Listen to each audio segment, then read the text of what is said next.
The House is resumed for the extended sitting. Call on Government Order of the Day number 1. Statutes Amendment Bill number 3, second reading. Honourable Chester Borrows. Thank you, Mr Speaker. I move that the Statute Amendment Bill number 3 now be read a second time.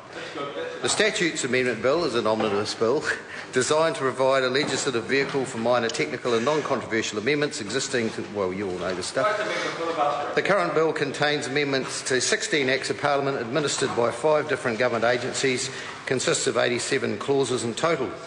The bill is a good example of parliamentary parties working together, and I thank members from across the House who have engaged in the process and will be supporting it forthwith. I'd like to touch on a couple of key things the bill does. Part 8 of the bill amends the Lawyers and Conveyancers Act 2006 to establish 2 Deputy Legal Complaints Reviews Officers in Schedule 3 of the Act instead of 1 deputy. The increase in the number of deputies from 1 to 2 will assist the current officers in managing the caseload.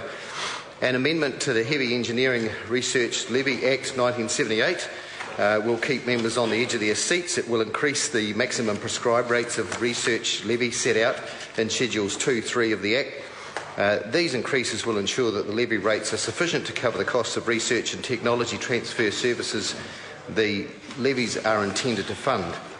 This amendment is particularly important as the levies contribute towards essential research into the affected for the Christchurch earthquake on steel frame buildings.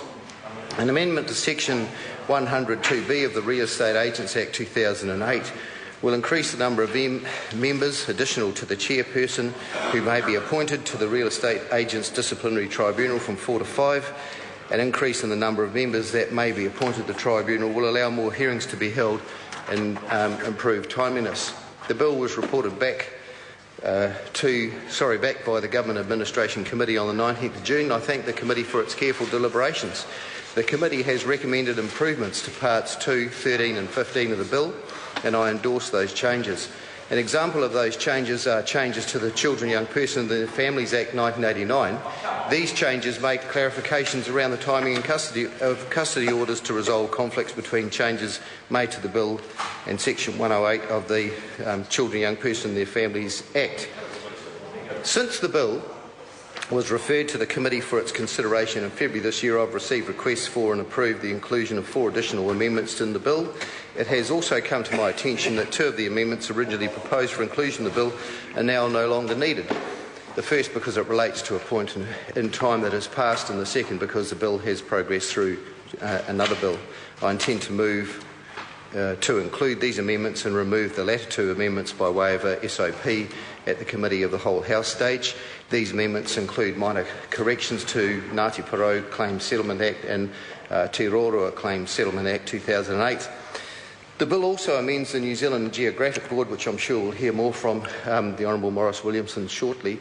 It clarifies that the New Zealand Geographic Board can assign 2 or more names for the same geographic feature or Crown protected area, which can be used either separately or together in official documents. I'd like to speak on that for a moment as it affects the naming of the city of Whanganui, the principal location of the population in my electorate. Some people would prefer to say Whanganui, and to those people who prefer to say Whanganui rather than Whanganui, we say get the F out of Whanganui.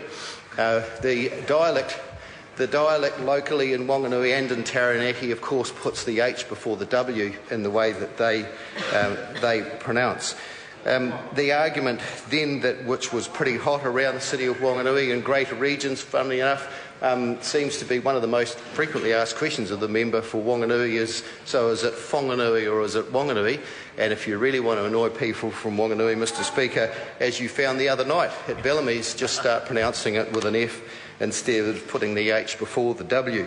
The argument seems to suggest, though, that we should have different spellings around the country depending on accent and dialect.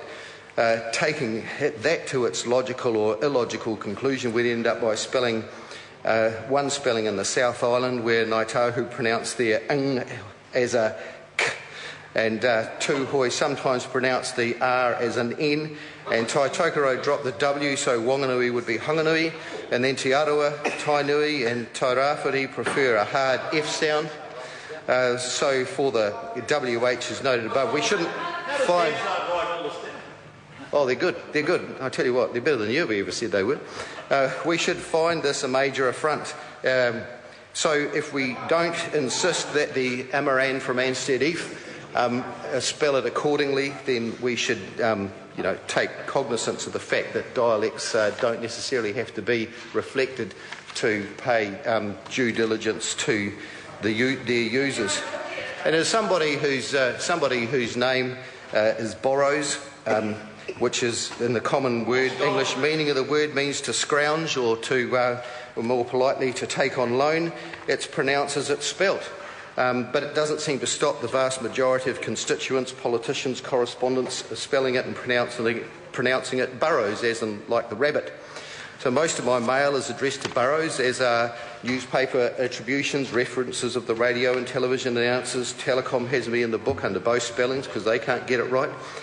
Leaders of various political parties and even the Prime Minister has a bit of trouble sometimes pronouncing the name correctly.